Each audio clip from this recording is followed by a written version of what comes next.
Bismillahirrahmanirrahim. Assalamualaikum warahmatullahi wabarakatuh. Nama saya Hendriana, saya dari SMP Negeri 5 Ciamis. Saat ini saya merupakan seorang calon guru penggerak angkatan ke-7. Pada kesempatan kali ini, saya akan menyajikan mengenai aksi nyata saya pada modul 1.4, yaitu adalah budaya positif.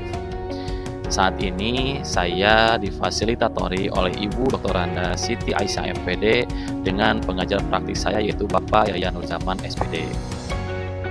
Pada saat ini saya merencanakan atau sedang perancangan tindakan aksi nyata saya berupa budaya positif. Latar belakangnya yaitu adalah karena menurut Ki Hajar Dewantara, pendidikan itu ialah menuntun segala kodrat yang ada pada anak agar mereka dapat mencapai keselamatan dan kebahagiaan yang setinggi-tingginya. Nah, mengacu kepada apa yang disampaikan oleh Ki Hajar Dewantara, maka untuk mendapatkan manfaat dari tersebut, maka diperlukan langkah-langkah konkret untuk mencapai tujuan tersebut. Salah satu langkah konkretnya yaitu adalah keyakinan kelas. Nah, keyakinan kelas ini disepakati bersama oleh guru dan seluruh peserta didik agar mencapai tujuan pembelajaran yang diinginkan. Karena ketika kesepakatan ini sudah berjalan, maka semua siswa akan merasa nyaman sehingga suasana belajar menjadi lebih baik lagi. Nah, selanjutnya tujuan aksi nyata ini yaitu adalah yang pertama, yaitu adalah menumbuhkan budaya positif di sekolah. Awalnya memang keyakinan kelas itu adalah di kelas, tetapi selanjutnya yaitu adalah bagaimana saya mendiseminasikan kegiatan yang sudah lakukan kepada rekan-rekan guru supaya budaya positif ini ranahnya untuk di sekolah. Selanjutnya, tujuan dari aksi nyata saya yaitu adalah mewujudkan pembelajaran yang positif dengan suasana yang lebih baik agar pembelajaran menjadi lebih baik lagi. Dan yang ketiga adalah bagaimana sebagai seorang guru kita dapat menerapkan segitiga resusi sehingga kita mengetahui kebutuhan-kebutuhan dasar daripada peserta didik. Selanjutnya yaitu adalah tolok ukur. Nah, tolok ukur dari kegiatan aksi nyata saya yaitu adalah satu, bagaimana terbentuknya keyakinan kelas berdasarkan kesepakatan bersama. Artinya di sini seorang guru tidak mendominasi berupa aturan ataupun hukuman, tetapi berdasarkan kesepakatan bersama antara guru dan seluruh peserta didik. Yang kedua, tolak ukurnya adalah bagaimana penerapan keyakinan kelas ini berasal daripada motivasi intrinsiknya, tidak ada unsur paksaan atau bahkan siswa merasa bahwa kesepakatan kelas itu sangat mengekang mereka. Dan yang ketiga, tolak ukurnya adalah terwujudnya budaya positif di sekolah. Nah, hal ini merupakan tujuan akhir bahwa sekolah itu harus berbudaya positif sehingga seluruh warga sekolah dalam pelaksanaan pembelajarannya menjadi lebih baik lagi. Nah, kemudian lini masa yang saya laksanakan untuk aksi nyata saya, yang pertama saya adalah mewujudkan dulu keyakinan kelas. Hal ini kenapa saya lakukan agar saya mendapatkan manfaat serta feedback yang terbaik dari peserta didik. Nah, selanjutnya ketika feedbacknya sudah saya dapatkan, maka saya melaporkan kepada kepala sekolah.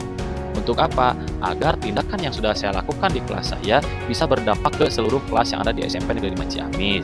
Nah, setelah mendapatkan persetujuan dari kepala sekolah, maka di sini saya merancang diseminasi tentang disiplin positif. Nah, diseminasi ini dilaksanakan selama 1 hari atas dasar dorongan dan dukungan dari Bapak Kepala Sekolah untuk disampaikan kepada seluruh guru yang ada di SMP 5 Ciamis. Dan yang terakhir, maka dilaksanakan diseminasi budaya positif. Di sini saya memberikan pengalaman saya ketika saya belajar modul 1 di calon guru penggerak, kemudian saya mendiseminasikan apa yang sudah saya dapatkan, manfaat apa saja tentang disiplin positif. Dan tentunya tujuan akhirnya diharapkan semua warga sekolah, terutama Bapak Ibu guru, bisa melaksanakan keyakinan kelas yang berdampak terhadap budaya positif.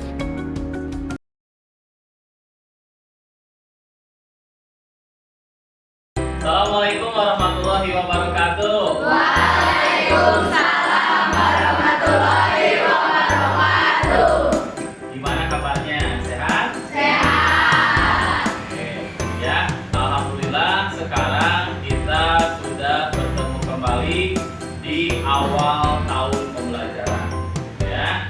Nah, di awal tahun pembelajaran, Bapak tidak akan langsung memberikan materi kepada adik-adik.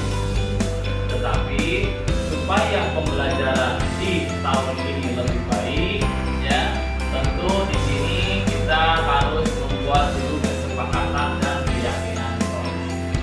Dalam artian di Bapak nanti akan meminta masukan dari adik-adik semua ya, berkaitan dengan apa sih yang kalian impikan dalam pembelajaran ya. Karena apa? Pembelajaran yang baik itu tentu akhirnya adalah menuju ke perbaikan kualitas pendidikan kalian ya. Nah, sekarang di sini Bapak sudah membuat ada keyakinan kelas dari 7A. Yang pertama, kelas impian kalian itu seperti apa? Ya, kalian bayangkan, pikirkan apa sih yang kalian impikan belajar di sini. Ya, selanjutnya bagaimana cara kita mewujudkan kelas yang kita impikan tadi? Ya, apakah kita saling menghargai? Apakah kita saling menghormati? Ya, jadi kalian impikan dulu, bayangkan mau seperti apa, kemudian cara mewujudkannya seperti apa, dan nanti kita buat keyakinan kelas bersama. Karena setiap kalian itu pasti akan berbeda-beda impiannya, ya kan? Nah, sehingga nanti kita buat keyakinan kelas berdasarkan hasil musyawarah di kelas 7A, keyakinan kelas berdasarkan kesepakatan kita bersama. Ya. Nah, sekarang Bapak akan membagikan stick note. Silakan untuk stiker yang berwarna oranye ini kalian isi dengan kelas yang kalian impikan. Kemudian stick note yang berwarna kuning atau nanti yang warna hijau ini adalah bagaimana cara kalian mewujudkan kelas impian yang tadi kalian inginkan, dan nanti yang berwarna merah itu adalah keyakinan kelas kita bersama. Ya, ya. Sekarang Bapak akan bagikan ya. Silakan kalian isi dulu tentang impian kalian mau seperti apa. Oke, tulisannya yang rapi, pikirkan baik-baik. Bayangkan kelas yang kalian impikan itu kelas seperti apa ya.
Sudah?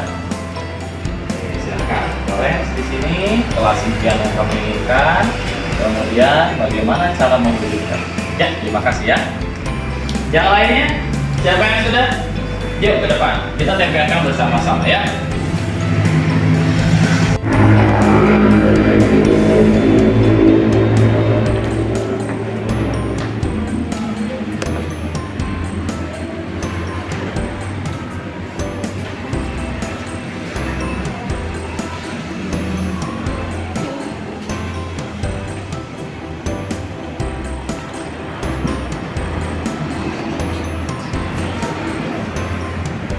Udah, yuk sini. Udah, yuk antri ke depan ya. Kita tempelkan bersama-sama keyakinan kelas dari 7A. Yuk silakan perempuan dulu. Sini, silakan ditempelkan, jadi itu boleh. Bagus, ya. Silakan bertukar posisi. Oke, ayo tempelkan. Ini impian kamu dan itu adalah cara mewujudkannya. Yuk. Nah, gitu ya. Silakan yang belum disegerakan supaya nanti keyakinan kelas kita segera terwujud. Ya. Nah, alhamdulillah ya. Sekarang semua siswa sudah menuliskan impian kalian di kelas 7 itu seperti apa, kemudian bagaimana cara mewujudkannya. Nah, terima kasih atas partisipasi kalian dalam mengungkapkan impian-impian yang ingin kalian dapatkan di kelas 7. Nah, sekarang dari impian dan cara mewujudkannya, mari kita ambil benang merahnya sehingga nanti akan terbentuk keyakinan kelas yang kita sepakati bersama. Nah, di sini Bapak akan membacakan salah satu impian dari kelas 7A. Di sini ada namanya Aska. Nah, Aska itu bermimpi kalau di dalam kelas itu tidak ada yang namanya bullying. Kemudian Aska juga menginginkan bahwa di kelas itu dia ingin belajar dengan giat. Ya. Selanjutnya Aska juga menginginkan bahwa di kelas itu harus dalam keadaan seru. Ya. Dan kemudian Aska juga menginginkan bahwa ruangan kelas ini itu harus dalam keadaan bersih. Sementara solusi ataupun cara mewujudkan keempat poin yang diberikan Aska yaitu 1. Aska akan belajar dengan sungguh-sungguh. Yang kedua, Aska juga tidak memilah dan memilih teman. Artinya semuanya adalah teman Aska. Dan Aska juga ingin bersama-sama menjalankan kewajibannya menjaga kebersihan ruangan. Nah, kemudian selanjutnya di sini Bapak melihat ada dari Nabila Aulia Rahman. Ya, dari Nabila. Yang pertama, Nabila itu memimpikan bahwa memiliki kelas yang nyaman dan selalu rukun satu sama lainnya. Nah, kemudian yang kedua, Nabila juga menyatakan bahwa situasi di kelas itu harus saling membantu. Ya, apalagi kalau teman sedang dalam kesulitan. Kemudian Nabila juga kelas yang seru dan asik agar tidak canggung dalam bermain. Ya. Nah, apa solusi yang diberikan atau harapan mewujudkannya? Nabila menyatakan bahwa kalau di kelas itu harus selalu bermain bersama atau selalu mengajak teman-teman yang lainnya. Ya, jadi tidak hanya per kelompok, tetapi semuanya adalah teman. Itulah yang diimpikan oleh Nabila. Selanjutnya, wujudkannya apa lagi? Nabila, jika teman kita sedang dalam kesusahan, maka kita harus saling membantu. Selanjutnya, kalau bercanda, ini ya. Jadi kalau sedang bercanda, kita ikutan agar lebih seru. Artinya, Nabila ingin semuanya kalau waktunya bermain, yuk kita bermain bersama-sama, tetapi tetap saling menghargai. Nah, baik ya. Tadi Bapak sudah membacakan sebagai sebagian dan ternyata memang poin-poin yang kalian inginkan itu hampir sama. Ya, baik itu impiannya dan baik itu cara mewujudnya. Mari kita ambil dari poin-poin ini, kita ambil menjadi sebuah keyakinan kelas 7A. Nah, dari beberapa kalimat yang Bapak temukan, salah satunya adalah kalian tidak ingin adanya bullying di kelas. Tidak ingin kan? Tidak. Nah, artinya keyakinan kelas kita harus berupa hal yang positif, ya. Apa? Berarti keyakinan kelas di kelas 7A yang pertama adalah bahwa sesama teman dalam proses pembelajaran kita harus saling menyayangi dan saling menghargai. Setuju tidak? Setuju. Terus ya. Selanjutnya, tadi dikatakan bahwa di dalam kelas itu harus belajar dengan giat. Kemudian apabila teman mengalami kesusahan dalam pelajaran, kita harus saling membantu. Nah, Bapak tanyakan, Coba keyakinan kelasnya apa kata yang tepatnya? Ya. Oke, betul sekali. Ya, jadi keyakinan kelas kita yang kedua adalah kelas yang aman dan nyaman supaya belajar menjadi lebih lagi. Ya. Kemudian yang ketiga, di sini ada kelas yang bersih.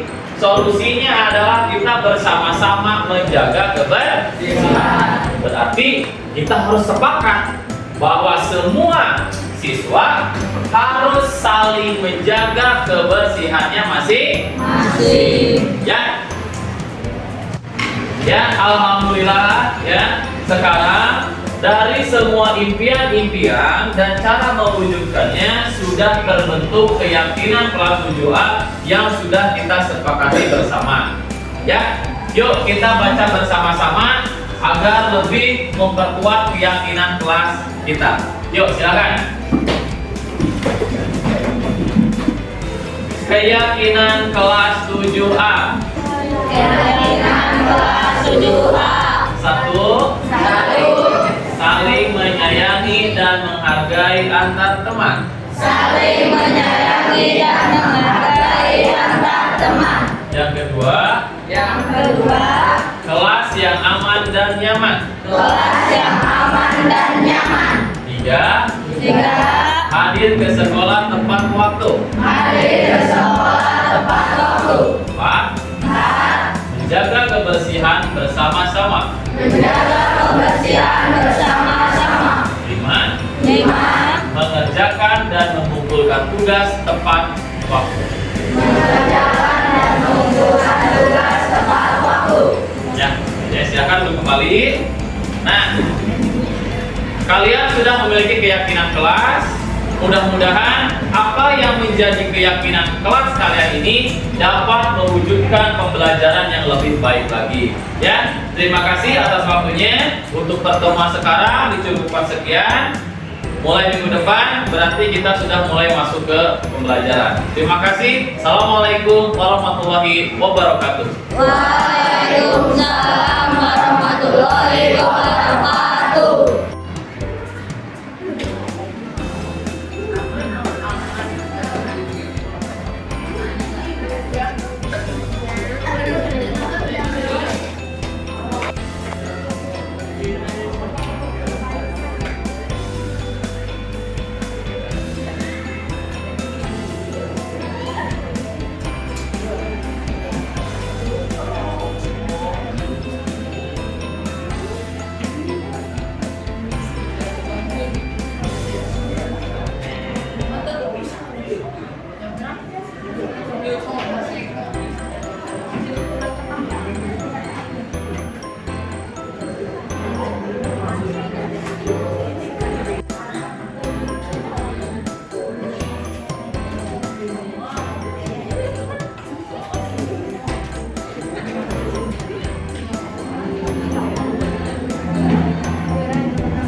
Assalamualaikum warahmatullahi wabarakatuh. Nama saya Hadi Maulana. Saya dari kelas 7A.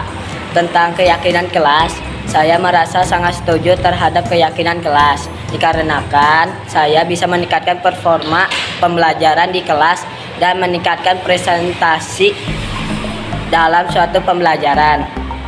Saya berharap untuk kelas saya akan lebih maju dan selalu kompak dalam sesuatu yang berhubungan dengan kerjasama. Sekian dari saya. Wassalamualaikum warahmatullahi wabarakatuh. Assalamualaikum warahmatullahi wabarakatuh. Nama saya Sifaulia Rahman dari kelas 7A. Saya senang dengan adanya keyakinan kelas karena dengan adanya keyakinan kelas, keadaan kelas akan lebih nyaman, bersih dan damai. Dan saya inginkan dalam kelas adalah kekompakan dalam melaksanakan kegiatan dan belajar dengan rajin dan lebih giat belajar. Dengan ini saya setuju dengan adanya kesepakatan kelas. Sekian dari saya. Wassalamualaikum warahmatullahi wabarakatuh. Assalamualaikum warahmatullahi wabarakatuh. Saya Yani dari kelas 7A. Saya sangat senang dengan adanya kesepakatan kelas. Semoga dengan adanya kesepakatan kelas bisa menjadi lebih aman dan nyaman, dan belajar bisa menjadi lebih nyaman. Sekian dari saya. Wassalamualaikum warahmatullahi wabarakatuh. Assalamualaikum warahmatullahi wabarakatuh. Terima kasih kepada Pak Henry yang telah memfasilitasi kami di kelas 7A membuat keyakinan kelas. Semoga keyakinan kelas ini membuat proses pembelajaran menjadi lebih baik lagi. Terima kasih. Wassalamualaikum warahmatullahi wabarakatuh. Ya Pak. Selamat siang Pak Henry, ada apa bisa bantu? Ini Pak, saya di sini sebagai wali kelas 7A. Saya mempunyai program di awal tahun pembelajaran itu saya menerapkan keyakinan kelas terhadap peserta didik saya, di mana fungsi dari keyakinan kelas tersebut ujungnya adalah memberikan kenyamanan dan kesepakatan dalam proses pembelajaran terhadap peserta didik, sehingga yang menjadi kesepakatan kita disepakati oleh siswa dan menjadi panduan bagi guru untuk melakukan pembelajaran. Nah, setelah saya melakukan keyakinan tersebut, kemudian saya melakukan penanganan segitiga restitusi kepada anak yang sebelumnya bermasalah. Alhamdulillah sekarang terjadi perubahan dari hal tersebut. Nah, setelah itu, saya menganggap bahwa apa yang saya dapatkan di pelajaran di kelas, kemudian saya menerapkan tentang materi-materi dari program bergerak. Saya berinisiatif Pak di sini membuat proposal untuk melaksanakan seminar sehari, di mana apa yang sudah saya laksanakan sudah saya tuangkan ke dalam proposal. Mudah-mudahan dengan seminar tersebut nanti teman-teman dan rekan-rekan guru yang lain bisa mengikuti langkah yang saya laksanakan tadi. Terima kasih ya Pak, proposal baik sekali ide Pak Henry ya. Mudah-mudahan. Tapi ini kan kesepakatan bukan di satu kelas kan ya? Iya. Di setiap kelas ya apa yang diajar ya. Iya betul Pak. Jadi juga tidak luput harus disampaikan kepada orang tua supaya sama-sama mendukung kegiatan tersebut. Proposalnya ya. Iya Pak. Terus, nanti mau kapan dilaksanakan ke? Rencananya di satu hari kan Pak, di satu hari kan mungkin kalau misalkan melihat pembelajaran yang padat bisa dilaksanakan pada hari Jumat, karena mungkin membutuhkan waktu kurang lebih 1 hari, mulai dari penanganan kelas sampai dengan penanganan terhadap siswa. Intinya beginilah Pak Henry ya, nanti silahkan berkoordinasi dengan pertama lokasi Mas, kemudian lokasi guru, karena tentu mungkin program bisa nanti, tapi tidak mengganggu juga proses pembelajaran yang lain. Jadi ambil waktu yang luang, kira-kira kapan yang saya laksanakan sehingga rencana Pak Henry bisa terlaksana, tapi tidak menunggu juga. Hal itu ya. Jadi selama ada intinya, saya selalu kepala sekolah mendukung yang memberikan izin, silahkan dilaksanakan. Yes. Terima kasih. Sukses. Terima kasih Pak. Ya.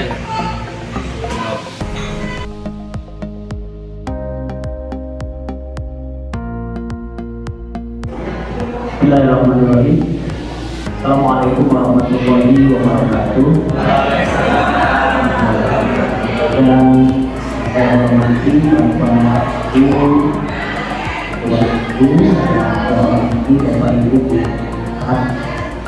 Alhamdulillah kita pada tahun ini saya berkumpul untuk menerima materi diseminasi aksi nyata dari budaya positif, budaya positif yang akan disampaikan oleh Bapak Hendriana ST sebagai guru penggerak angkatan 7, guru penggerak angkatan 7. Oleh karena itu, mari Bapak Ibu kita mengikuti dan menerima apa yang akan disampaikan oleh beliau. Langsung saja kepada Bapak Henry, dengan resmi diseminasi ini saya lakukan, dan mari bersama-sama mengucapkan Bismillahirrahmanirrahim. Terima kasih Pak Henry. Bismillahirrahmanirrahim. Assalamualaikum warahmatullahi wabarakatuh. Bapak, Ibu, guru dan staf tata usaha SMP Negeri 5 Ciamis yang saya banggakan. Alhamdulillah ya Rabbil Alamin.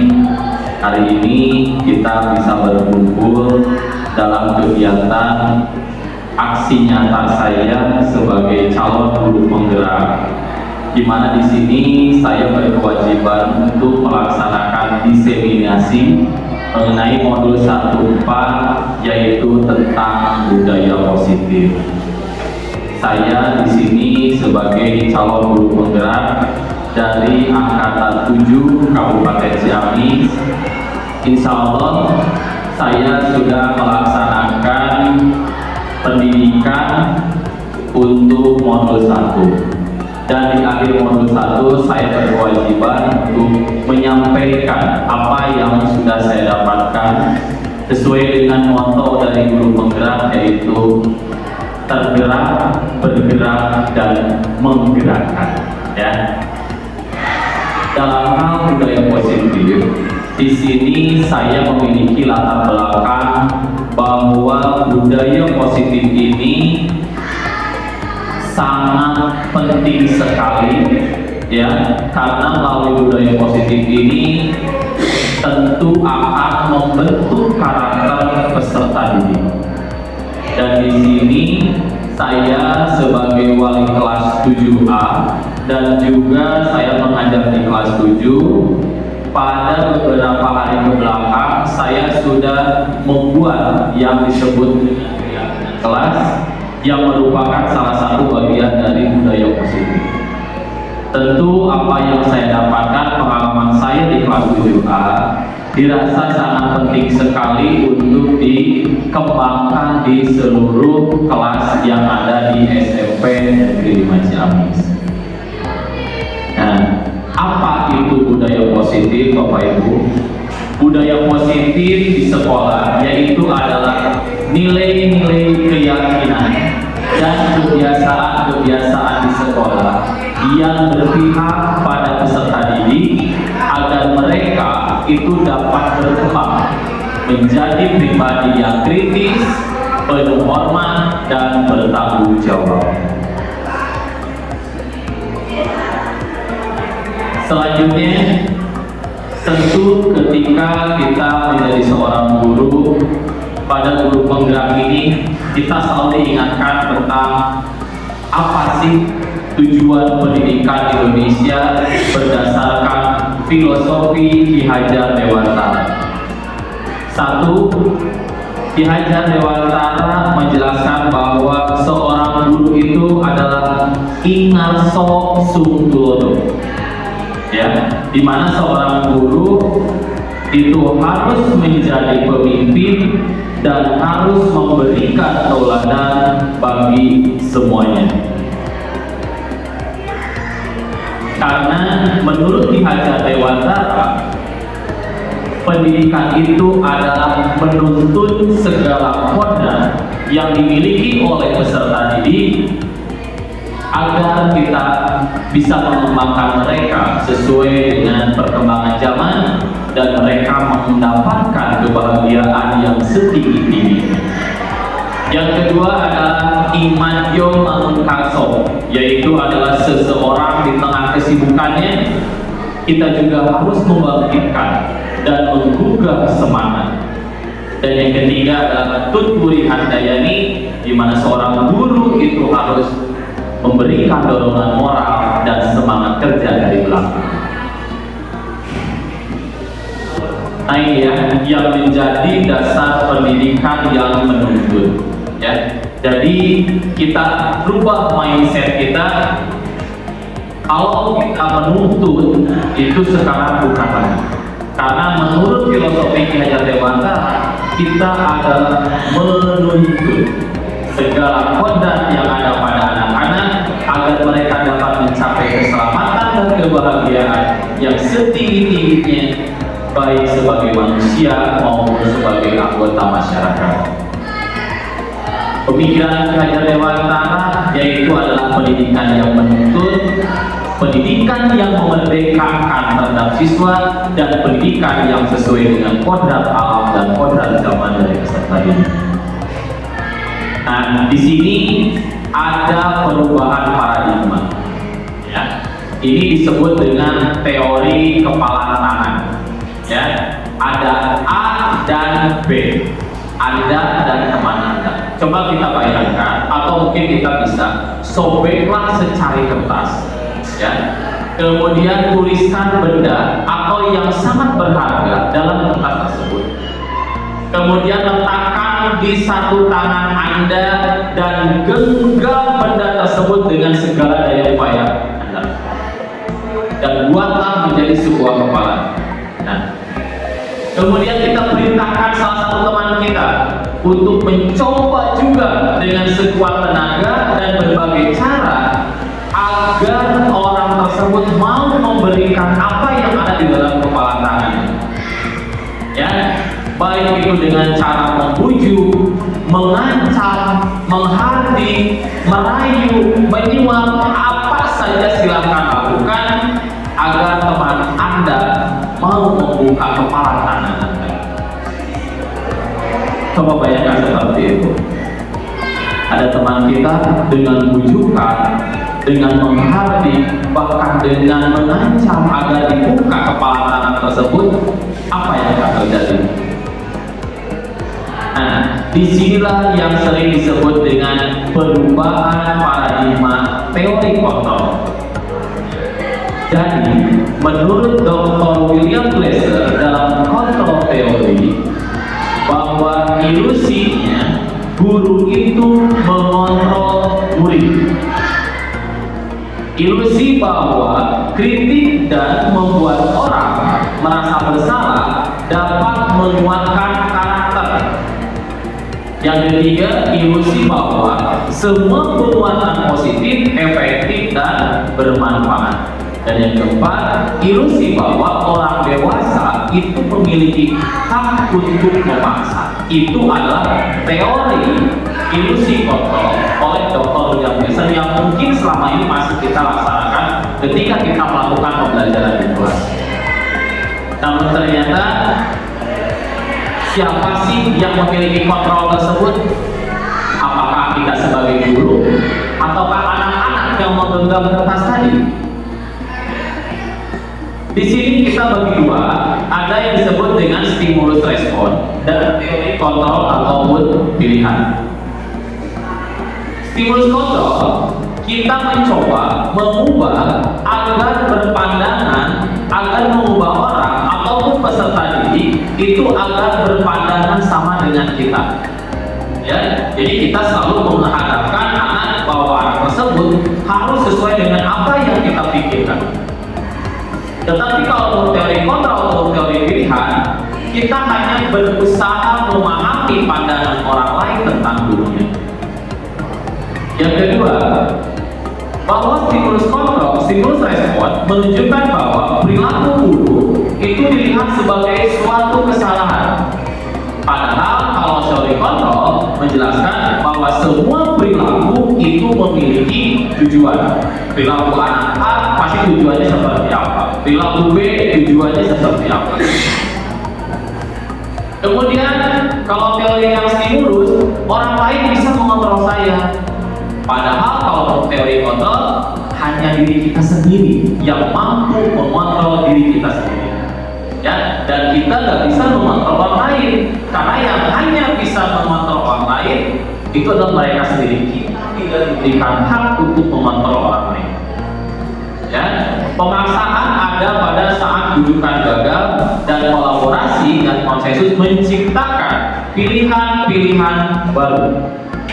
Model berpikir menang atau kalah, tapi kalau teori kontrol bahwa model berpikirnya adalah menang dan menang, tidak ada yang kalah. Cukup Bapak? Ya, Bapak Ibu. Nah, ini selanjutnya di sini ada teori motivasi tentang perilaku manusia. Ini menurut Diana Joseph pada tahun 2001. Yang pertama di sini ada mana teori eksternal ataupun motivasi eksternalnya itu adalah untuk menghindari ketidaknyamanan atau hukuman apa yang akan terjadi bila saya tidak melakukannya. Ya, yang keduanya adalah sama juga masih motivasi eksternal untuk mendapatkan imbalan dari orang lain ataupun institusi apa yang akan saya dapatkan apabila saya melakukannya.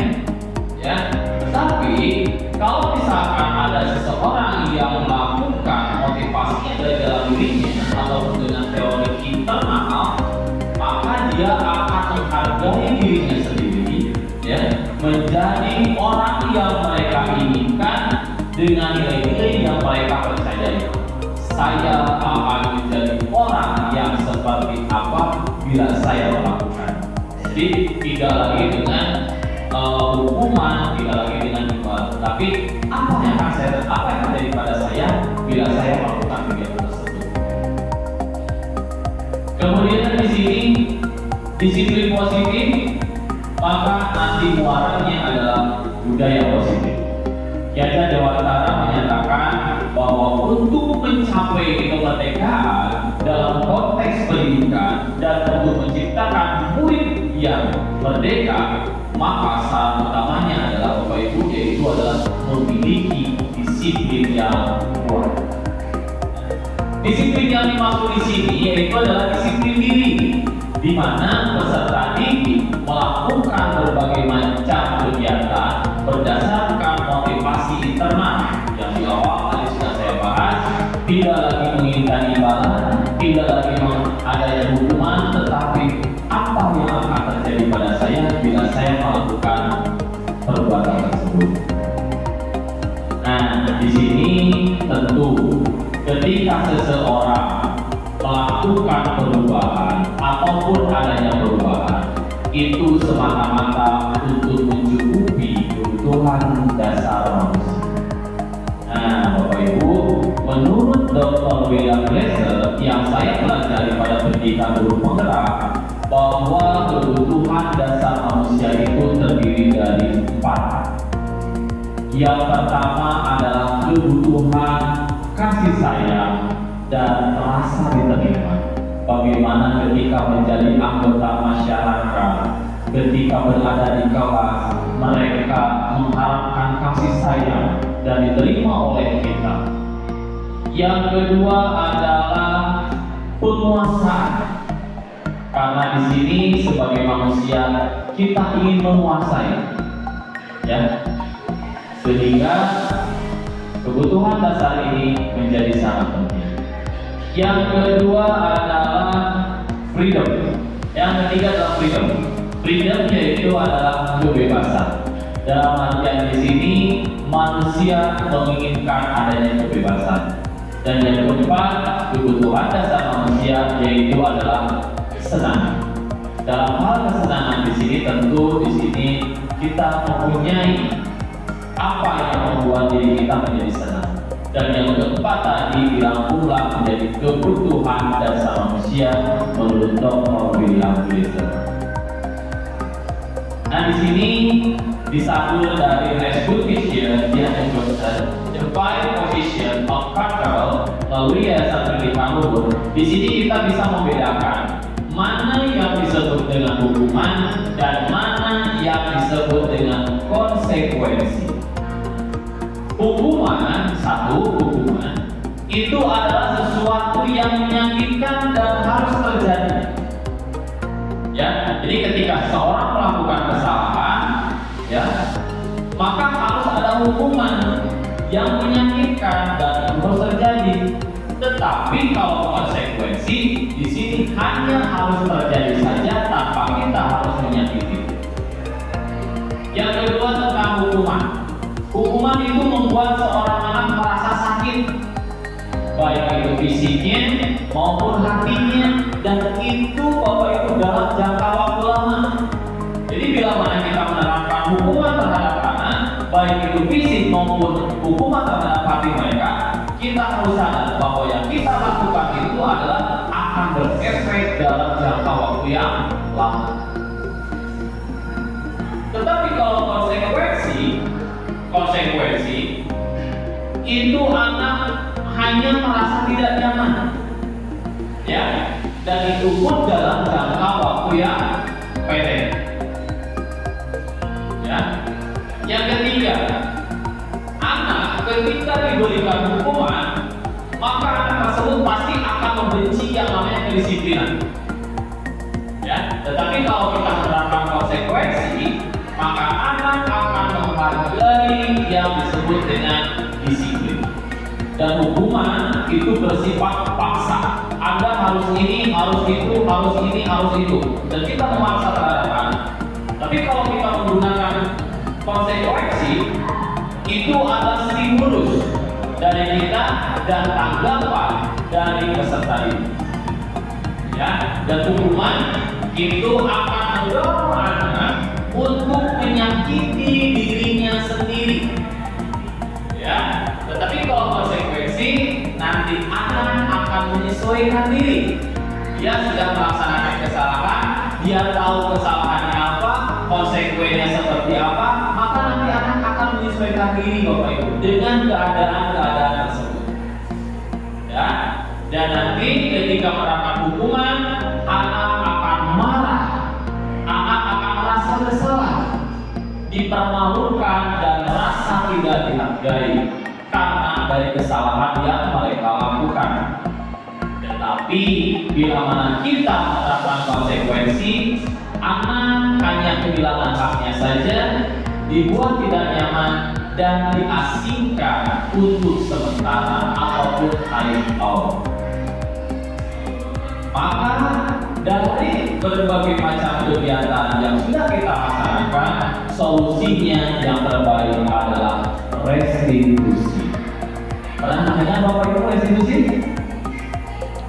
Nah, saya jelaskannya Bapak Ibu.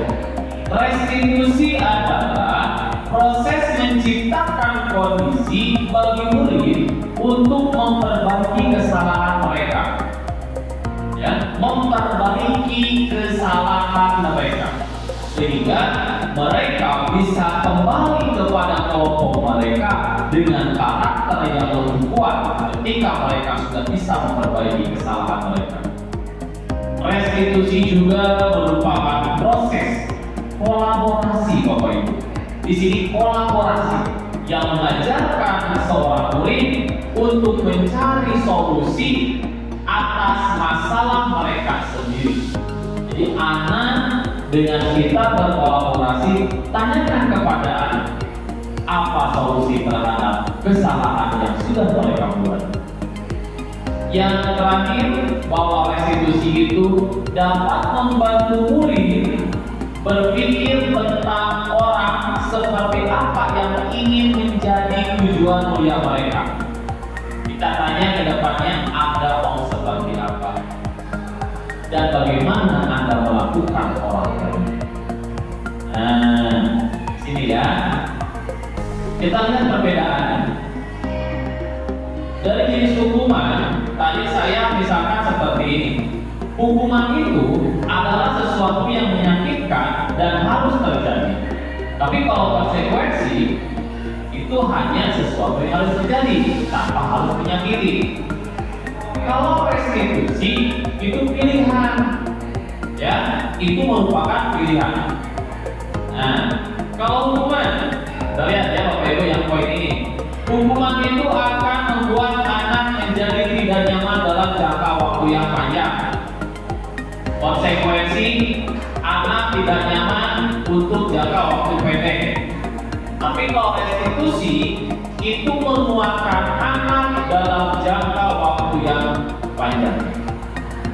Nah, kalau hukuman itu perilakunya adalah pasif dan agresif. Ya, konsekuensi penguatan hanya bertahan dalam jangka waktu pendek. Tetapi kalau restitusi, masalah akan terpecahkan. Di awal saya sudah katakan, kalau pilihannya adalah restitusi, kita berkolaborasi dengan anak, menguatkan mereka, dan kemudian mencari solusi atas masalah-masalah yang mereka hadapi. Nah ini, kita coba. Sering kita di dalam kelas, ya, ketika anak terlambat, Ya, kita disuruh anak untuk mencatat 100 kali dalam buku. Itu merupakan hukuman, Bapak Ibu. Ya. Kemudian misalkan kamu mencoret kertas, ya. Tetapi kalau kita berikan hukuman dengan mencatat, itu termasuk jenis hukuman. Tetapi di sini kalau kita menerapkan konsekuensi, maka coba Anda ganti kertas yang sudah Anda coret-coret terhadap teman Anda. Jadi kalau konsekuensi ada sebab dan ada akibatnya. Nah, oleh karena itu Bapak Ibu, kita sebagai guru dihadapkan terhadap 5 posisi kontrol guru. Kita bisa menjadi penghukum, kita bisa menjadi seorang yang membuat rasa bersalah, kita bisa menjadi teman, kita bisa menjadi pemantau, dan kita bisa menjadi manajer. Nah, kita akan coba bedakan 5 posisi kontrol itu seperti apa. Misalkan, kalau kita sebagai penghukum, kita akan menunjuk dan menyakitkan diri. Hei, kamu sudah seperti ini, kamu sudah seperti itu, jangan gini, jangan gitu. Ya, itu merupakan contoh sebagai penghukum. Kemudian ada yang mencemar nama. Duh, jangan. Harusnya kamu itu seperti ini. Ya, ibu kecewa, bapak kecewa, kamu berbuat seperti ini. Maka nanti di dalam hatinya anak itu akan merasa bersalah. Ya. Tapi kalau misalkan sebagai teman, kita membuat anak itu, oh iya, bapak ngerti, oh iya, sesuai dengan alasan-alasan mereka. Kalau pemantau Bapak Ibu, kita akan menghitung dan mengukur kesalahan-kesalahan mereka. Ya. Tapi kalau sebagai manajer, ya, kita akan mengajukan pertanyaan-pertanyaan kepada anak. Kenapa seperti ini? Juga paham, ya? Apa yang kita yakini? Maka yang kita pilih adalah sebagai posisi manajer. Dan kita Bapak Ibu, yuk mari berusaha kita pahami posisi manajer itu seperti apa. Kenapa? Pertama, kalau menguatkan pribadi, ya, kemudian meletakkan dirinya sebagai individu yang positif, ya, dan itu merupakan salah satu posisi kontrol sebagai manajer. Ya, kemudian anak diajak untuk mengevaluasi bagaimana caranya memperbaiki diri. Nah, maka di sini disebutlah teori yang disebut dengan segitiga restitusi. Langkah-langkahnya adalah, yang pertama adalah kita stabilkan dulu identitas dari peserta didik kita. Karena apa? Setiap orang itu pasti pernah melakukan kesalahan. Dan kamu, karena itu ya, bukan satu-satunya orang yang melakukan kesalahan tersebut. Nah, jadi ketika anak sudah stabil, anak mengerti, baru kita validasi kebutuhan mereka. Ya, kita tanya anak tersebut, Dek, tentu kamu punya alasan ya, kenapa sih melakukan hal tersebut, ya kan? Ayah, ada nggak cara yang lebih efektif untuk mendapatkan apa yang kamu butuhkan? Jadi kita tanya anak, kita validasi dulu kebutuhannya apa, mengapa melakukan seperti itu, dan baru yang terakhir poin pentingnya adalah kita tanyakan keyakinan mereka, nilai-nilai apa yang bisa kita sepakati, ya, dan tanya ke depannya, kamu sudah valid apa, sudah stabil, sudah tahu identitas kamu, tanya anak tersebut, kamu ingin menjadi orang seperti apa? Nanti di sana anak akan mengungkapkan, oh iya Pak, saya itu seperti ini inginnya, saya itu seperti itu. Dan tentunya ketika kita sudah tahu apa alasan tersebut, berikanlah solusi kepada mereka untuk menguatkan mereka, menjadi karakter mereka, dan setelah itu kita kembalikan mereka ke dalam kelompoknya, Bapak Ibu ya. Nah, selanjutnya langsung ke nilai-nilai kebajikan universal. Ya, nilai-nilai kebajikan adalah sifat-sifat positif manusia yang merupakan tujuan mulia yang ingin dicapai setiap individu. Ya, pertama, latar belakangnya adalah dengan mengaitkan nilai-nilai kebajikan. Kemudian nilai-nilai kebajikan yang dicapai oleh anak Indonesia kita kenal dengan profil pelajar Pancasila. Yang kedua adalah beriman, bertakwa, mandiri, bernalar kritis, berkebinekaan global, bergotong royong dan kreatif. Itu semuanya terhimpun ke dalam profil pelajar Pancasila.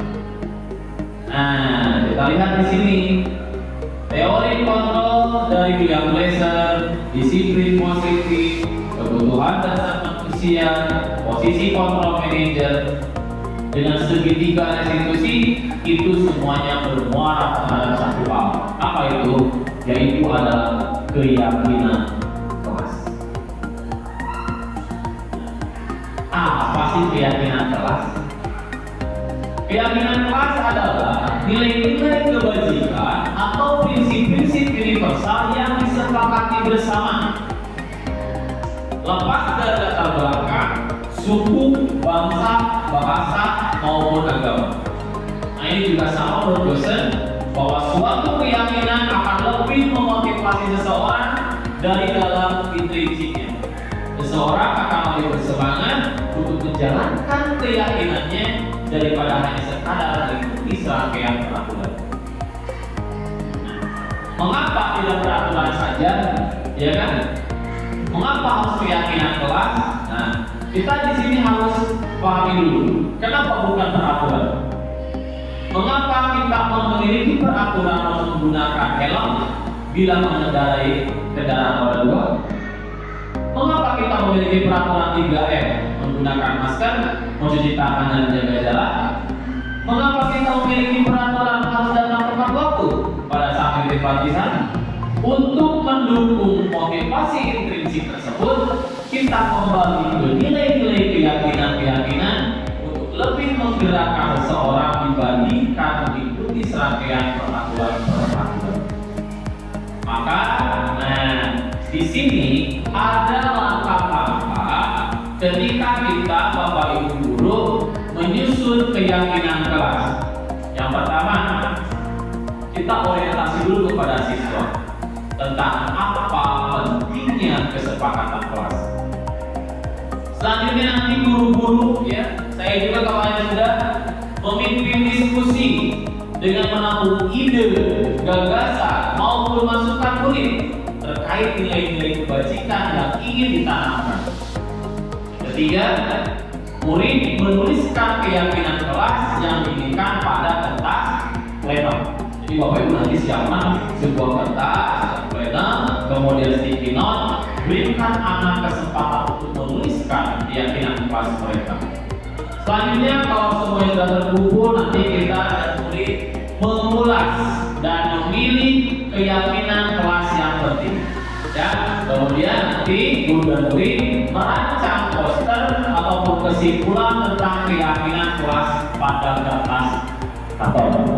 Setelah itu, poster tersebut dibuat perwakilan siswa, ditandatangani dan menjadi. Nah, Bapak Ibu, ketika keyakinan kelas sudah terbentuk, anak sudah tahu dan paham apa yang mereka sepakati bersama, maka itu akan mendorong intrinsik mereka untuk melakukan disiplin positif dalam lingkungan mereka. Selanjutnya akan melebar dengan seluruh lingkungan positif dan nanti akan saling menghargai teman sekelasnya maupun dengan di luar kelasnya. Maka di akhir adalah terjadinya sebuah budaya positif yang diawali dari hal terkecil, yaitu adalah keyakinan kelas. Di sini saya punya quote terakhir. Guru tidak punya kewajiban untuk membuat muridnya menjadi baik. Guru hanya punya kewajiban untuk berikhtiar berupaya keras, dan berdoa untuk muridnya menjadi lebih baik. Perkara hasil itu adalah hak dari Tuhan kita, Allah Subhanahu wa Ta'ala. Terima kasih Bapak Ibu atas perhatiannya. Cukupkan sekian diseminasi dari saya terkait budaya positif yang nanti bermuaranya juga hal terkecil tentang keyakinan kelas. Mudah-mudahan nanti Bapak Ibu bisa menerapkan keyakinan kelas ini di kelasnya masing-masing. Terima kasih. Assalamualaikum warahmatullahi wabarakatuh. Waalaikumsalam. Bismillahirrahmanirrahim. Assalamualaikum warahmatullahi wabarakatuh. Saya mengucapkan terima kasih kepada Pak Hendriana ST yang telah menyampaikan diseminasi tentang budaya positif yang disampaikan kepada Bapak dan Ibu guru di SMP Negeri 5 Ciamis, dan Bapak Ibu guru sangat antusias menerima sosialisasi dan diseminasi ini, dan saya yakin ini hal yang sangat baik untuk diterapkan di sekolah oleh Ibu dan Bapak guru. Pak Henry sebagai guru penggerak ini benar-benar telah melaksanakan fungsinya, menggerakkan rekan-rekan sekalian, dan saya yakin ketika ini dilaksanakan dan bukan hanya didefinisikan tapi dilaksanakan oleh Bapak Ibu guru akan menjadi hal yang positif ke arah yang lebih baik di SMP. Mudah-mudahan budaya negatif tidak ada lagi, diganti dengan budaya positif. Terima kasih Pak Henry, maju terus dan mudah-mudahan cepat mendapat sertifikat sebagai guru. Terima kasih. Assalamualaikum warahmatullahi wabarakatuh. Assalamualaikum warahmatullahi wabarakatuh. Saya sampaikan terima kasih kepada Bapak Henry yang sudah mendiseminasikan tentang budaya positif yang begitu inspiratif dan luar biasa. Semoga apa yang Bapak Henry sampaikan tadi tentang bagaimana kita mengontrol peserta didik dengan posisi kita sebagai manajer, bagaimana kita menerapkan segitiga restitusi, bagaimana kita melakukan keyakinan di kelas ini bisa saya laksanakan di kelas. Dan mungkin saya akan meminta pendampingan dari Pak Henry ketika saya melakukannya di kelas ya, karena mungkin akan membutuhkan pemahaman yang lebih kuat lagi. Begitu luar biasa semangat Bapak Henry dalam melaksanakan pelatihan guru penggeraknya. Sukses. Assalamualaikum warahmatullahi wabarakatuh.